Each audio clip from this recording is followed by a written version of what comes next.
యేసు ప్రభుని నమ్ముకున్న తర్వాత భక్తి జీవితంలో కొనసాగుతూ నేను ఉద్యోగ ప్రయత్నాలు కూడా చేస్తూ ఉన్నాను. ఉద్యోగ ప్రయత్నాలు కూడా చేస్తూ ఉంటే ఎక్కడ సరైన ఉద్యోగాలు రాలేదు. ఒక ఉద్యోగం వచ్చింది కానీ అది ఆదివారపు ఆరాధన కావటం ఉందని నేను దాన్ని రిజైన్ చేశాను. తర్వాత మళ్ళీ ఉద్యోగం రాలా. కానీ నాతో పాటు చదువుకున్న వాళ్ళు, నా స్నేహితులు, లేదా నా తర్వాత నా జూనియర్సు, నా సబ్ జూనియర్సు, వాళ్ళందరికీ ఉద్యోగాలు వస్తున్నాయి. మా ఊరిలో కూడా కొంతమంది నా తర్వాత చదువుకున్న వాళ్ళు ఉన్నారు, చదువు అయిపోయినట్టు అలాంటి వాళ్ళకు కూడా కొంతమందికి ఉద్యోగాలు వచ్చినాయి. అవన్నీ చూసి కొంతమంది నన్ను ఎగతాళి చేశారు. ఎగతాళి ఎంతగా అనంటే, అసలు వీడి పాస్ అయ్యాడో లేదో, కష్టపడి చదివించిన వీళ్ళ అమ్మని నాన్న వీడు మోసం చేస్తుంటాడు రా. అరే, వీడికన్నా వెనక చదువుకున్నవాడికి కూడా ఉద్యోగాలు వస్తుంటే ముందు చదువైన అయిపోయినోడికి ఎందుకు రాదు ఉద్యోగం? నాకు తెలిసి వాడు ఖచ్చితంగా పాస్ అయినాడు రా అబ్బాయి, వాడు అమ్మని నాన్న మోసం చేసి ఉండాలా అనేటువంటి మాటలు మాట్లాడుకొని ఆ మాటలు ఆ నోట పడి నా చెవిదాకా వచ్చినాయి. ఎంత బాధ కలిగిందో, ఎంత బాధ కలిగిందో. అరే, నేను కష్టపడి చదివాను, నా డిగ్రీ ఉంది, నా సర్టిఫికేట్లు ఉన్నాయి, నాకు ఆల్రెడీ ఒక కంపెనీలో ఉద్యోగం వచ్చింది. కానీ ఆదివారపు ఆరాధనకి వెళ్ళడానికి వాళ్ళు ఒప్పుకోలే. ఆదివారం కూడా డ్యూటీ చేయాలని నేను రిజైన్ చేశా. నేను పాస్ అయితే వాడు, నా ఫెయిల్ అయితే ఉద్యోగం ఎందుకు ఇస్తాడు కదా? అలా అని ఇంక మరొకసారి ఉద్యోగం రాకుండా ఉన్నది. కొంతమంది నన్ను నిందించిన పరిస్థితులు, ఆ నిందలు నా చెవులకు రానిచ్చాడు. బయట వాళ్ళు కాదు, అయిన వాళ్ళే అన్నారు. హల్లెలూయా. ఇంకా బాధ కలిగేది. అవి అననిచ్చి ఆ నిందలు వినపడ్డప్పుడల్లా, ఆ బాధ కలిగినప్పుడల్లా నాకు ఉద్యోగం కావాలయ్యా అని ఏడ్చా. బయట ఎక్కడ ఉద్యోగం రాలా.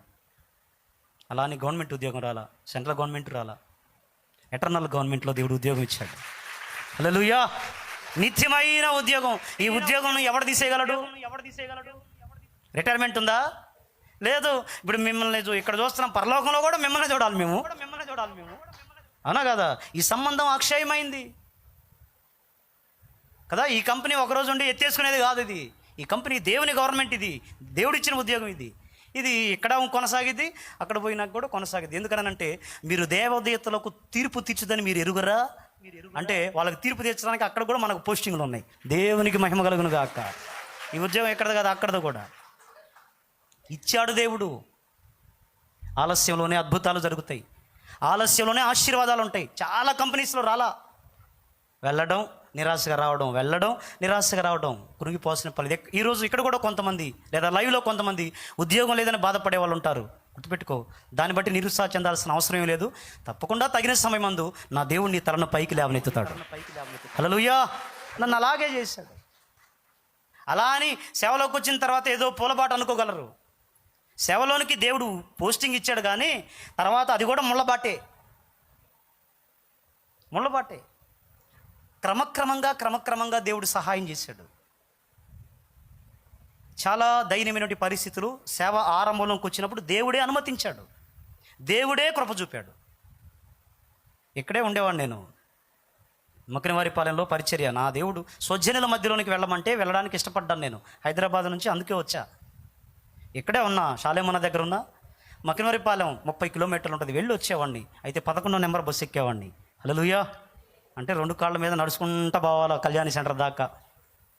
పోయిందా? 11వ నెంబర్ అంటే అదే 2 కాళ్ళు. ఎక్కడి నుంచి బండి కూడా లేదు, మరి ఏం చేద్దాం? ఆడదాకా పోవాలా. 4 గంటల 50 నిమిషాలకు ఉంటుంది మా ఊరికి బస్సు. ఆ బస్సు ఎక్కి వెళ్ళాలా. అక్కడికి వెళ్ళిన తర్వాత ప్రార్థన చేయాలా.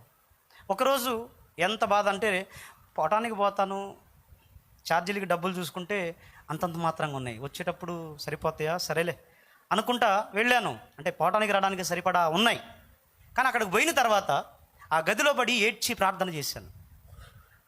ఏమన్నా నన్ను పిలిచావు, నా పరిస్థితులు చాలా దయనీయంగా ఉన్నాయి, నా సంగతి ఏంది అని నాకు అప్పుడు నుండి పరిస్థితులను బట్టి ఆ గదిలో, మా ఊరిలో ఉన్న మా ఇంట్లో పడి ఏడ్చి ప్రార్థన సొమ్మసిల్లి అలాగే నిద్రపోయా.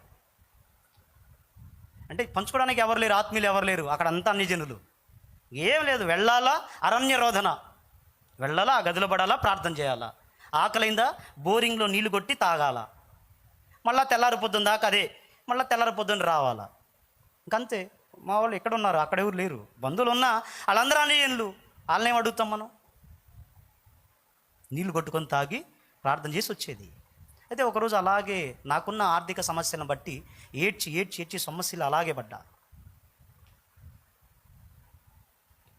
అదే టైంలో నేను ఎప్పుడైతే ప్రార్థన చేసి సమస్యలు కింద పడ్డానో అదే టైంలో చింతతోపులో షాలేమన్న ఈ చెరువు కట్ట మీద షాలేమన్న ప్రార్థన ఏకాంత ప్రార్థనకి వెళ్ళాడు. ఏకాంత ప్రార్థనకి వెళ్ళి అన్న ప్రార్థన కూర్చొని ప్రార్థన చేస్తూ ఉన్నాడు. అర్థమైందా? నేను ఆ గదిలో ప్రార్థన చేసి సమస్యలు ఎలాగైతే పడ్డానో యాజ్ ఇట్ ఈజ్గా దర్శనం చూశాడు ఆయన. హల్లెలూయా! యాజ్ ఇట్ ఈజ్గా దర్శనం చూశాడు. ఏకాంత ప్రార్థన నుంచి పరిగెత్తుకుంటూ వచ్చేసాడు. ఇంటికి వచ్చిన తర్వాత రవి ఏడి అని అడిగితే నేను లేని అక్కడ ఉన్నాడు. ఎప్పుడు వస్తాడు? రేపొద్దున వస్తాడు. నా భార్యని అడిగాడు, రవి ఎప్పుడు వస్తాడమ్మా? రేపొద్దున వస్తాడు మామయ్య. ఎన్నింటికి వస్తాడు? 9 అయింది.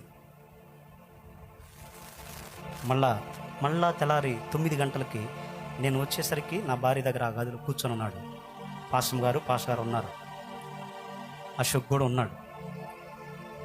నేను వచ్చిన తర్వాత పాస్టర్ గారు అడిగాడు, రవి ఎలా జరిగింది? పరిచర్య బాగా జరిగిందా అని అంటే, ఎవరున్నారు అక్కడ పరిచర్య జరగడానికి? ఒక్కనే మోకరించి ఆ గదిలో పడి ప్రార్థన చేయాలా. ఇంకా పరిచర్య అంటే నాకేదన్నా ఉంటే తోడుగా దేవదూతలు ఉండాలా. హల్లెలూయా! మనుషులైతే ఎవరు లేరు, ఆ గదిలో పడి ప్రార్థన చేసి రావడమే. వచ్చాను. సరే ప్రార్థన చేసి వచ్చావా? చేసి వచ్చాను అని చెప్పాను. ఆర్థిక పరిస్థితులు ఎలా ఉన్నాయి? బాగానే ఉన్నాయండి అన్న. బాగానే ఉన్నాయండి అన్న. ఆ మాట అనగానే నన్ను గట్టిగా హత్తుకొని ఏడ్చాడు. నిజం చెప్పు, బాగానే ఉండేయండి, ఇబ్బంది లేదు అన్నాను. గట్టిగా పట్టుకొని నువ్వు అబద్ధం చెప్తున్నావు, నువ్వు ఏదో విషయంలో నలిగిపోయావు, నీ ఆర్థిక పరిస్థితులు కావచ్చు, ఇంకోటి కావచ్చు, నువ్వు నలిగిన స్థితిలో ఉన్నావు. ప్రభువు నాకు చూపించాడు. నిజం చెప్పు. దేవుడు చూస్తే ఖాళీ చెప్పు. ఇప్పుడు దైవజనుడు నన్ను గట్టిగా హత్తుకొని ఏడ్చి పెద్ద మొత్తంలో నా చేతులకు ఇచ్చి ఇది నీ ఖర్చులకు వాడని నాకు ప్రోత్సహించాడు. హల్లెలూయా! నేను అడగలా, చేయి చాచి అడగలా, కానీ దైవజనుడు ఇచ్చాడు. దేన్ని బట్టి అంటే నా దేవుడు పనికి పిలిచాడుగా. ఎప్పటికప్పుడు అవసరమైన జీతాన్ని ఆయనే ఇచ్చాడు. అది ఇప్పుడు ఎందుకు చెబుతున్నానంటే, అది ఆరంభం. నలిగిన పరిస్థితిలో ఉన్నటువంటి జీవితం, ఆ జీవితాన్ని ఈరోజు కాలక్రమంలో కృప చూపి అనేకులకు పట్టడన్నం పెట్టగలిగిన స్థితిని ఈరోజు ప్రభు ఇచ్చాడు. హల్లెలూయా!